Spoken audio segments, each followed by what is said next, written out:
1 अक्टूबर को इजराइल पर हुए ईरान के मिसाइल हमले की प्रतिक्रिया में अब इजराइल ने भी जवाबी हमला किया है और ईरान में भी बदले की पूरी भावना है।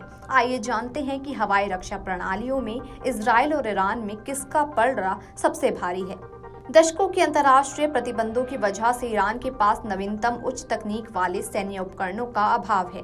ये रक्षा के लिए रूसी और घरेलू स्तर पर निर्मित सतह से हवा में मार करने वाली मिसाइल और वायु रक्षा प्रणालियों पर निर्भर है। ईरान के वायुसेना कमांडर ने अप्रैल में कहा था कि रूस निर्मित सुखोई 24 किसी भी संभावित इजरायली हमले का मुकाबला करने के लिए तैयार है, लेकिन 1960 के दशक के मध्य में विकसित सुखोई 24 पर ईरान की निर्भरता उसकी वायुसेना की कमजोरी की ओर इशारा करती है। वायुसेना के पास केवल कुछ दर्जन उड़ने लायक हमलावर विमान हैं। इनमें से कुछ को 1979 की इस्लामिक क्रांति से पहले रूस और अमेरिका से खरीदा गया था। इसके अलावा ईरान के पास 9 F4 और F5 लड़ाकू विमानों का एक स्क्वाड्रन और MiG-29 F7 और F14 विमान है। विश्लेषकों का अनुमान है कि इसके पास हमलावर ड्रोन की संख्या हजारों में हो सकती है। ईरान के पास सतह से सतह पर मार करने वाली 3500 से अधिक मिसाइलें हैं।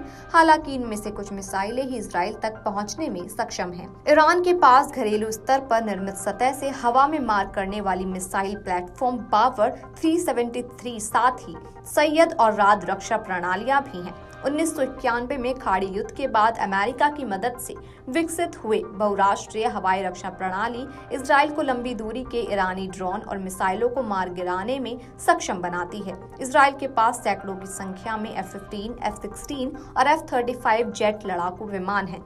अप्रैल में जब ईरान ने इजरायली क्षेत्र पर अपने पहले हमले में ड्रोन लॉन्च किए थे और मिसाइलें दागी थीं, तब ईरानी ड्रोन को मार गिराने में इन्हीं विमानों ने भूमिका निभाई थी। ड्रोन प्रौद्योगिकी में अग्रणी इजराइल के पास हेरान पायलट रहित विमान भी है, जो 30 घंटे से अधिक समय तक उड़ान भरने में सक्षम है। सबसे अधिक ऊंचाई वाली प्रणाली एरो 3 अंतरिक्ष में बैलिस्टिक मिसाइलों को रोकती है, वहीं एरो 2 कम ऊंचाई पर काम करता है। मध्यम दूरी का डेविड स्लिंग हमलावर बैलिस्टिक मिसाइलों और क्रूज मिसाइलों को हवा में ही नष्ट कर सकता है, जबकि कम दूरी वाला आयरन डोम गाजा और लेबनान से आने वाले रॉकेट और मोर्टार से निपटता है। तेल अवीव के राष्ट्रीय सुरक्षा अध्ययन संस्थान में ईरानी मामलों के विशेषज्ञ बेनी सब्ती ने कहा कि ऐसा प्रतीत होता है कि इजरायली हमला तेहरान को और अधिक टकराव से बचने का अवसर देने के लिए किया गया था। उन्होंने कहा, हम देखते हैं कि इजराइल इस टकराव को खत्म करना चाहता है। वह ईरान को संदेश देना चाहता है कि मामला अब खत्म हो चुका है और हम इसे और आगे नहीं बढ़ाना चाहते हैं। दरअसल इजरायली सेना ने ईरान के साथ ही सीरिया के सैन्य ठिकानों पर भी हवाई हमले किए थे। सीरियाई मीडिया के अनुसार इजराइल ने सीरिया के मध्य और दक्षिणी हिस्सों में हमले किए। सीरिया की वायुसेना ने इजराइल से लॉन्च की गई कुछ मिसाइलों को हवा में ही तबाह कर दिया। वहीं कुछ मिसाइलों ने सैन्य ठिकानों को निशाना बनाया। ये मिसाइलें गोलन हाइट्स इलाके की तरफ से दागी गईं। इजराइल ने शनिवार को ईरान पर भी हवाई हमले किए हैं। ईरान में भी सैन्य ठिकानों को निशाना बनाया गया। ईरान ने इजरायली हमले की पुष्टि की और साथ ही बदला लेने की धमकी भी दी। रिपोर्ट्स के मुताबिक इजराइल ने ईरान पर लगातार 3 बार हमला किया है। तीसरे हमले में इजराइल ने ईरान के मिसाइल और ड्रोन बेस को उत्पादन सुविधा को निशाना बनाया। एयर डिफेंस सिस्टम और मिसाइल उत्पादन संयंत्र पर भी इजराइल ने हमला किया। इजरायली रिपोर्ट्स के मुताबिक इजराइल ने पूर्वी तेहरान और Islamic revolutionary guard corps command पर हमला किया है। इस दौरान तेहरान में कई धमाकों की आवाज सुनी गई।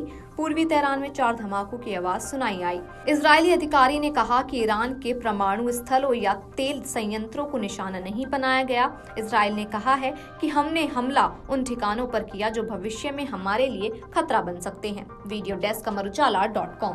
अगर आप ये वीडियो YouTube पर देख रहे हैं तो हमारे चैनल को सब्सक्राइब कर बेल आइकन दबाएं और Facebook पर देख रहे हैं तो हमारे पेज को लाइक करें।